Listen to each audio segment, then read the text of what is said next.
Face بک پر دیکھو تو سب دانشور انسٹاگرام پر، سب ماڈلز ٹویٹر پر، اسنیپ چیٹ پر دیکھو تو سب ڈوگی نظر آ رہے ہوتے ہیں، ٹک ٹاک پر سب کے سب آخر میں میرے جیسے عام اور سادہ لوگ کہاں ملیں گے بھائی؟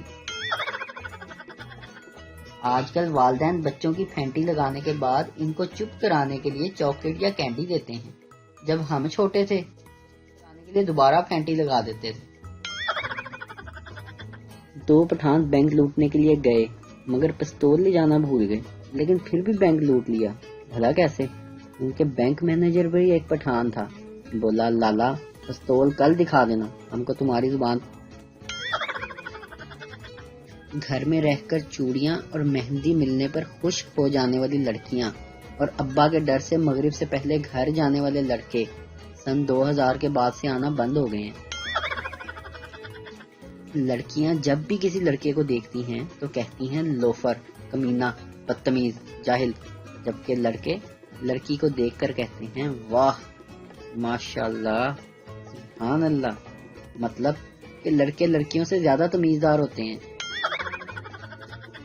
پپو نے ایک لڑکی کو پرپوز کیا اور بولا دیکھو والدین سے بڑھ کر کچھ نہیں ہے اس دنیا میں، اسی لیے ہم شادی کر لیتے ہیں اور والدین بن جاتے ہیں۔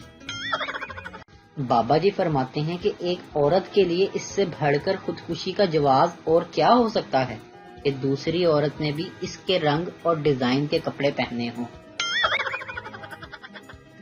میرے لیے تو پیار 2000 کے نوٹ جیسا ہو گیا ہے، نہ کبھی بنا، نہ ہی دیکھا اور نہ ہی ملا۔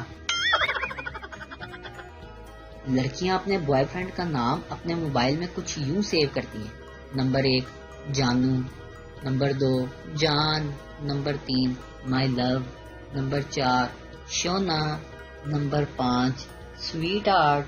اور لڑکے اپنی گرل فرینڈ کا نام اس طرح سیو کرتے ہیں: نمبر 1 حاجی صداقت، نمبر 2 نورا پان والا، نمبر 3 غفورہ مستری، نمبر 4 پیر محمد رضا شاہ، نمبر 5 عباسو موچی، نمبر 6 مانا ٹیراں والا۔ بابا جی فرماتے ہیں کہ موت کی 3 اقسام ہوتی ہیں: ایک ہوتی ہے حادثاتی موت، اور ایک ہوتی ہے قدرتی موت، اور ایک ہوتی ہے وہ موت جو پڑھائی کے وقت انسان کو پڑتی ہے۔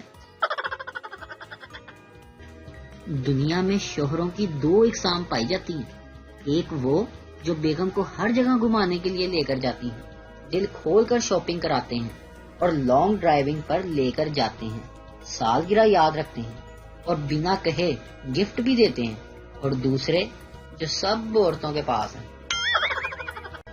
شادی شادی شادی، آخر کیا ہے یہ شادی؟ میری بھی کروائیں تاکہ مجھے بھی پتا چلے۔ آج کے دور میں صرف موبائل کو ہی پتا ہے کہ اس کے مالک کا کریکٹر کیسا ہے۔ کبھی پمپل نکل آتے ہیں، کبھی بال جھڑ جاتے ہیں، کبھی وزن بڑھ جاتا ہے، مطلب کہ رہنا انڈر کنسٹرکشن ہی ہے۔ ایک شخص کی بیوی کا انتقال ہو گیا، وہ ان کی آواز میں روتے ہوئے بولا نیک بخت کیوں مجھے بھری دنیا میں اکیلا چھوڑ کر چلی گئی تم؟ اس کو یوں شدت سے روتا دھوتا دیکھ کر پاس کھڑی آنٹی اپنی سہیلی سے بولی اتنی محبت کرنے والا آدمی ہے یہ، اگر اس آدمی کا ایڈریس میرے پاس ہوتا تو میں اس سے شادی کر لیتی۔ اس شخص نے یہ الفاظ سن لیے، وہ مزید اونچی آواز میں روتے ہوئے بولا نیک بخت کیوں مجھے سیٹلائٹ ٹاؤن گلی نمبر 3 مکان نمبر 11 میں یوں اکیلا چھوڑ کر چلی گئی تم؟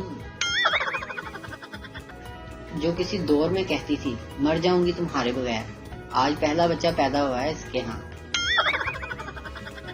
لڑکوں سے ان کی بری عادت پوچھو تو فٹ سے بتا دیں گے، لیکن لڑکیوں سے پوچھو تو ایسی عادت بتائیں گی جو اگلے کو ان کی خوبی لگے گی، جیسے یار میں بہت جلدی اعتبار کر لیتی ہوں۔ والدین صرف اس بچے کو پسند کی شادی کرنے کی اجازت دیتے ہیں جس پہ انہیں پورا یقین ہو کہ اس کو کسی نے پسند ہی نہیں کرنا۔ بیوی سے جھگڑے کے بعد میں نے غصے سے کہا تب سے میرا موبائل چارجر نہیں مل رہا۔ لوگوں کی قسمت سوتی ہے، ادھر میرا ہر آدھے گھنٹے بعد باؤنس ہو جاتا ہے۔ ایک لڑکے نے یونیورسٹی میں داخلہ لیا تو پروفیسر صاحب نے پہلے دن لیکچر دیتے ہوئے کہا دیکھو لڑکو، لڑکیوں کے ہاسٹل میں جانے کی اجازت نہیں تم لوگوں کو، جس نے کسی لڑکی کو چھیڑا اسے 100 روپے جرمانہ ہو جائے گا،